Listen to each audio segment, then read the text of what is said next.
নবীদের ইমাম তুমি খোদার নূরানি ও গো নবীদের ইমাম তুমি খোদার নূরানি তোমার উপরে নাজিল হলো খোদার বাণী তোমার উপরে নাজিল হলো খোদার বাণী জাবের রাসূলের কাছে গিয়ে বলছে ইয়া রাসূলুল্লাহ ইয়া হাবিবাল্লাহ আমি আমার বাড়িতে আপনাকে দাওয়াত করব একটু মেহমানদারি করব আপনি কি আমার দাওয়াত থেকে কবুল করবেন আর জাবেরের বাড়িতে ছিল দুটো ছেলে দুটো সন্তান ছিল কবি বলছে দেখুন জাবের নামে এক সাহাবী নবীজির ছিল একদিন তিনি দয়ার নবীকে দাওয়াত করিল জাবের নামে এক সাহাবী নবীজির ছিল একদিন তিনি দয়ার নবীকে দাওয়াত করিল বিসমিল্লাহ বলে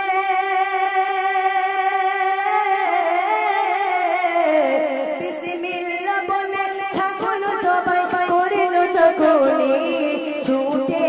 এসে দেখতে থাকে দুই ভাই তখনই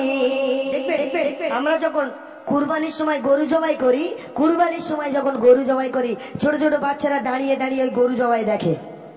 গরু জবাই দেখে তেমন জাবের যখন ছাগলটা জবাই করছে দুটো সন্তান দাঁড়িয়ে দাঁড়িয়ে দেখছে ছাগলটা কেমন ভাবে জবাই করছে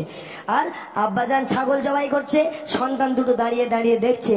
যখন ছাগলটা জবাই করা হয়ে গেল গোস্তখানা বার করে নিয়ে স্ত্রীর কাছে দিয়েছে রান্নার বান্নার ব্যবস্থা করো আমি নবীকে ডেকে নিয়ে আসি আর জাবের যখন গোস্তখানা দিয়ে চলে গিয়েছে বাচ্চা দুটো ওই বড় তরোয়ারটা বার করে নিয়ে এসে দুই ভাই তরোয়ারি নিয়ে খেলা করছে করতে গিয়ে কি হচ্ছে দেখুন तलवार के नबी के देखते किएছে तलवार के नबी के देखते किएছে দুই ভাই মিলে তলवार নিয়ে খেলা করেছে तलवार के नबी के देखते किएছে দুই ভাই মিলে तलवार নিয়ে খেলা করেছে মাংস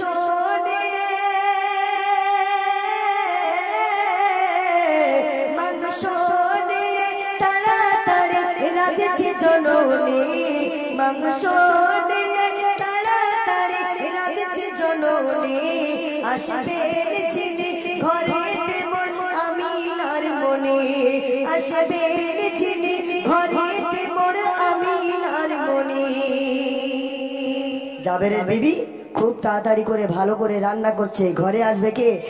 আমাদের নবী দো জাহানের বাদশা হাবিবুল্লাহ মুহাম্মদুর রাসূলুল্লাহ সাল্লাল্লাহু আলাইহি ওয়াসাল্লাম জাবেরের বাড়িতে আসবে মানে মেহমানদারি করবে জাবের আল্লাহর রাসূল সাহাবীদেরকে নিয়ে আসবেন আর তখন জাবেরের দুটো ছেলে ওই মানে তরবারটা নিয়ে যখন খেলা করছে করতে করতে মানে বড় ভাইটা ছোট ভাইকে বলছে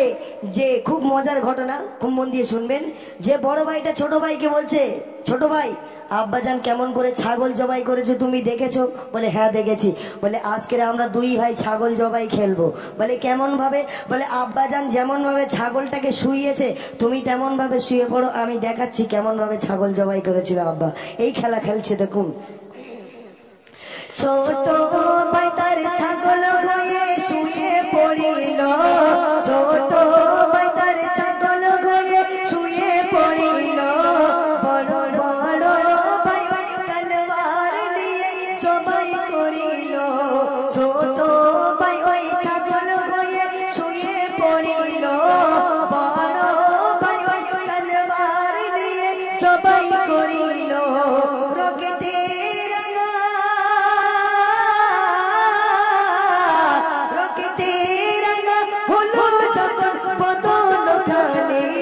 तलवार पेले केते ओटे माँ जनने तलवार पेले केते ओटे बड़ो भाई तखनी যখন জবাই করেছে ছোট ভাইয়ের গলার উপরে ছুরিটা চালিয়ে দিয়েছে যেমন গরু জবাই করলে রক্ত বার হয় তেমন ভাবে রক্ত বার হচ্ছে আর বাচ্চাটা যখন ছটফট করছে কাতরাচ্ছে তখন বড় ভাইটা তলোয়ারটা ফেলে দিয়ে চিৎকার চিৎকার করে কান্নাকাটি শুরু করে দিয়েছে। মায়ের কানে আওয়াজটা পৌঁছে গিয়েছে। মা জননী রান্না বান্না ফেলে রেখে দিয়ে উপর দিকে ছুটতে লেগেছে। ছুটে গিয়ে দিচ্ছে, আহারে সোনার টুকরো ছেলে আমার জবাই হয়ে নিচে তড়পাচ্ছে আর ছটপট করছে, রক্তে রঙা হয়ে গিয়েছে সারা শরীরখানা। বাবু একটু মন দিয়ে শুনবেন, কারণ আমাদের ছোট ছোট ভাইয়েরা আমরা যখন ছোট ছিলাম, ভুল করলে মা যদি একটা লাঠি নিয়ে আসে আমরা দৌড়ে পালিয়ে যেতাম, তেমন ওই বড় ভাইটা মায়ের ভয়েতে ছুটতে লেগেছে। ছুটতে গিয়ে কি হচ্ছে দেখুন, ছুটে যখন উপর দিকে গেলেন চনলে, ছুটে যখন উপর দিকে গেলেন চনলে, মায়ের ভয়ে বড় ছেলে ছুটল তখনে, মায়ের ভয়ে বড় ছেলে ছুটল তখনে, রক্ত মাখা ছেলে থেকে কাঁদিছে জননে, রক্ত মাখা ছেলে থেকে কাঁদিছে জননে, বড়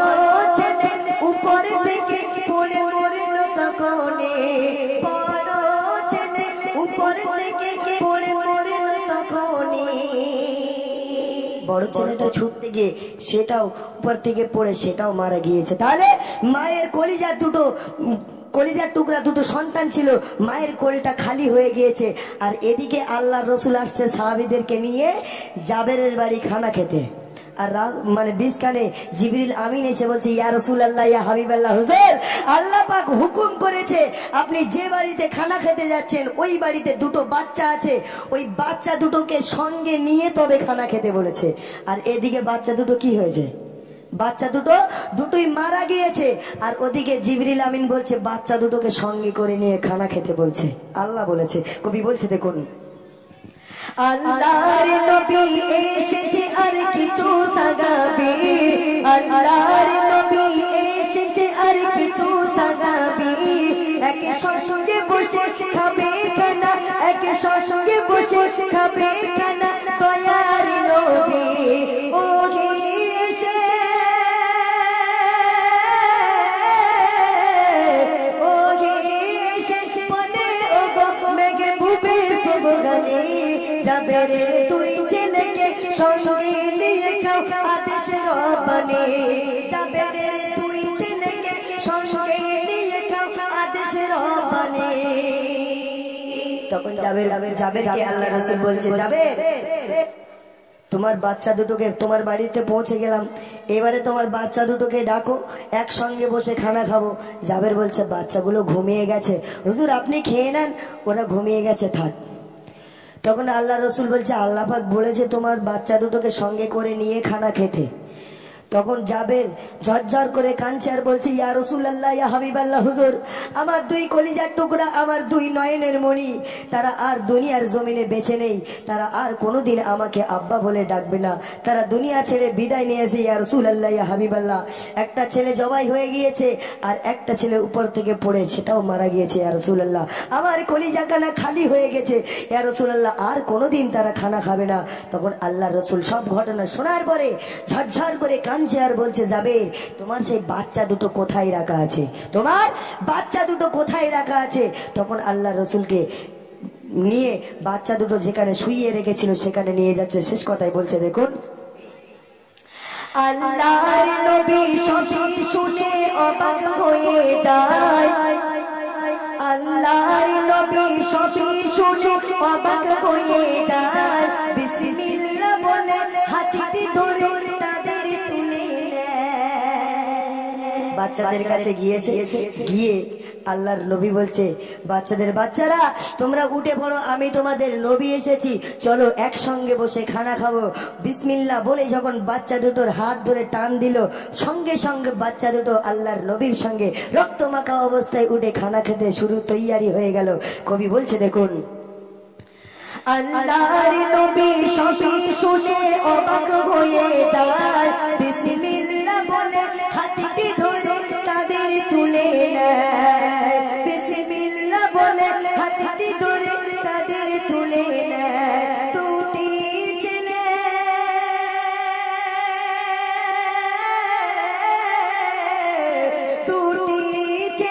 চিন্তা হয়ে উঠল যখনই, খুশি হলো সাদা পাগল আর মা জননী খুশি হলো সাহাবা আর মা জননী। তাহলে আল্লাহ নবীকে ভালোবাসলে কি পাওয়া যায়? মরা ছেলেকে আল্লাহ পাক জিন্দা করে মায়ের কোলেতে ফিরিয়ে দিতে পারে। আর আমরা সেই নবীকে ভালোবাসতে শিখিনি, সেই